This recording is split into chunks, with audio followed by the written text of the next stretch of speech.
Well, there's a saying, it's attributed to Mahatma Gandhi, basically about how you can evaluate a society by how the least of its citizens are cared for.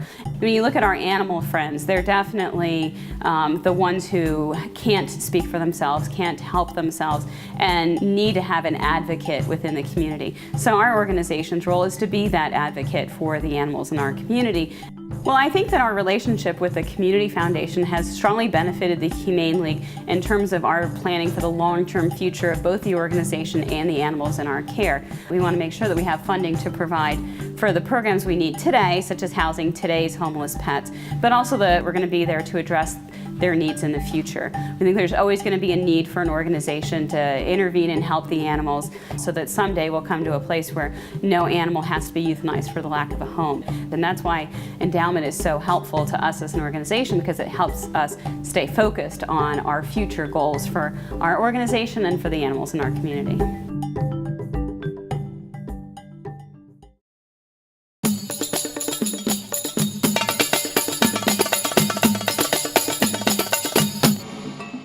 I'm Reverend Howard Payne, and I am the pastor of the Mission of Hope Church here in Lancaster. Our church is a community outreach. Now, Reverend Christian, who was our former pastor, he's just a very selfless, very humble person. It was just so many things that I learned from him and how to interact with other people, and he was like a father figure to me. He really was. Reverend Christian passed away on the 17th of April of last year, 2010. When he passed away, the reins of running the church fell into my hands, and I became the full-time pastor now of our church, Mission of Hope. Reverend Christian taught a lot about education, and he encouraged the young people to get all the education that you can. He talked about it in church, he talked about it in Bible study, and I thought, well, maybe it would be a great idea if our church could establish a college scholarship fund in his name. And the foundation has been a tremendous help. I don't know what I would do without the foundation. Reverend Christian, and he just believed in helping people. He believed in giving to people. And that's what I want to do, to carry on the work that he started.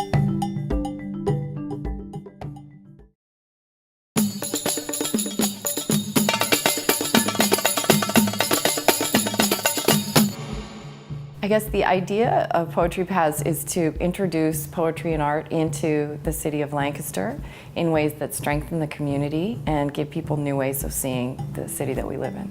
We received money from the Lancaster County Community Foundation in 2009 to do this project, and when we envisioned the project, and what we imagined was that we would try to work with younger writers in the city through programming in the schools. We would do poetry programming, workshops, and also enrichment activities so that the kids we worked with would have a new sense of where they lived and the things that were important to them. I can't even begin to list the ways that the Community Foundation has helped. I mean, from the start, the fact that the grant was issued for innovative projects in the arts, so we knew that something that was maybe a little bit unusual could be considered. We're really proud to be part of the LCCF community. You know, all the projects that they support, we're always impressed by them, and we feel good that we've been recognized too. We believe so strongly in the power of the arts to strengthen a community. And I feel like it's being part of this larger group that gives us a sense of energy, and then we get to do a project that connects even more people to that same sort of positive energy.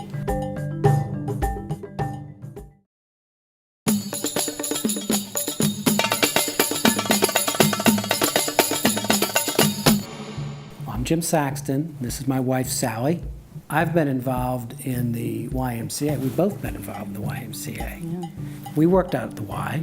Yeah, many years. Our kids swam at the Y. Basketball. Basketball at the Y. Some camping at the Y. I was president of the Y, and then I was president of the foundation. So you have the Y that does a lot more than just swimming and basketball and that type of thing. They do a lot of things for the youth of the community. And now partnering with the Community Foundation.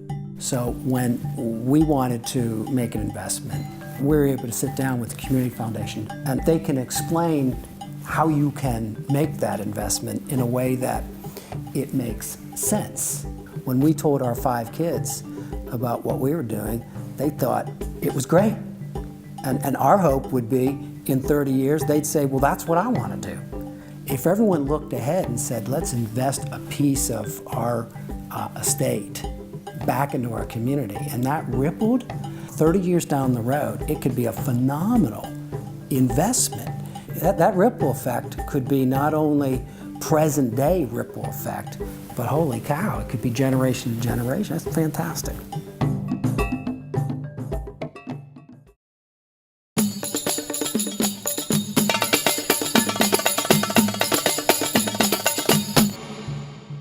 Tabor is a not-for-profit organization. We have been here in Lancaster for 43 years, and the primary work that we do is in what we call housing and financial counseling.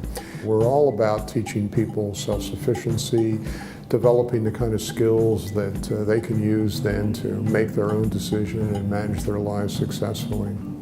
Tabor, like most not-for-profit organizations, is always searching for ways to ensure its sustainability for the future. The Community Foundation stepped forward and said that they understand the needs for sustainability of nonprofits, and so Tabor received a sustainability grant. Tabor's services are very, very good for helping people rebuild their lives, but we also serve the community. When we help someone keep current with their rent, for example, the landlord benefits from that. When we help somebody pay off debt and advise them on how to do that, their creditors profit from that. So we feel as though we're contributing to the strength and the economic vitality of the Lancaster community as well. And the Lancaster County Community Foundation, by understanding our needs to be financially sustainable so we can continue to do what we do, is providing a terrific kind of boost to Tabor and fulfilling its mission.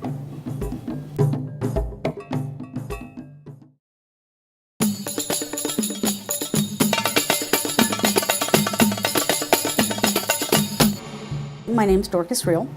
I'm a nurse practitioner here at Welsh Mountain Medical Center and Meadow Creek Family Practice. The horse and buggy program got started, I believe, in 1985. The Welsh Mountain was trying to reach people with barriers, which is part of their mission. The barrier for the plain community would be their travel. A lot of people think of the Amish as not doing any immunizations, no medical, no Western medicine.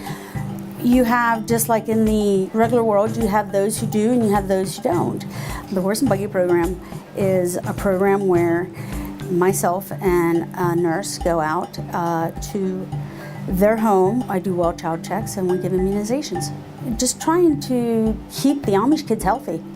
Keep them from getting the whooping cough and the tetanus and meningitis. We're actually starting with a second generation. We have about 3 second generation families where we did the younger siblings of these parents now, and we're doing their children. I can see that happening with the next couple generations. As long as there's immunizations and as long as the Amish are there and aren't allowed to drive a car, I feel it has a very long-term impact. I mean, we've already done 35 years, and I can see this continuing for years to come.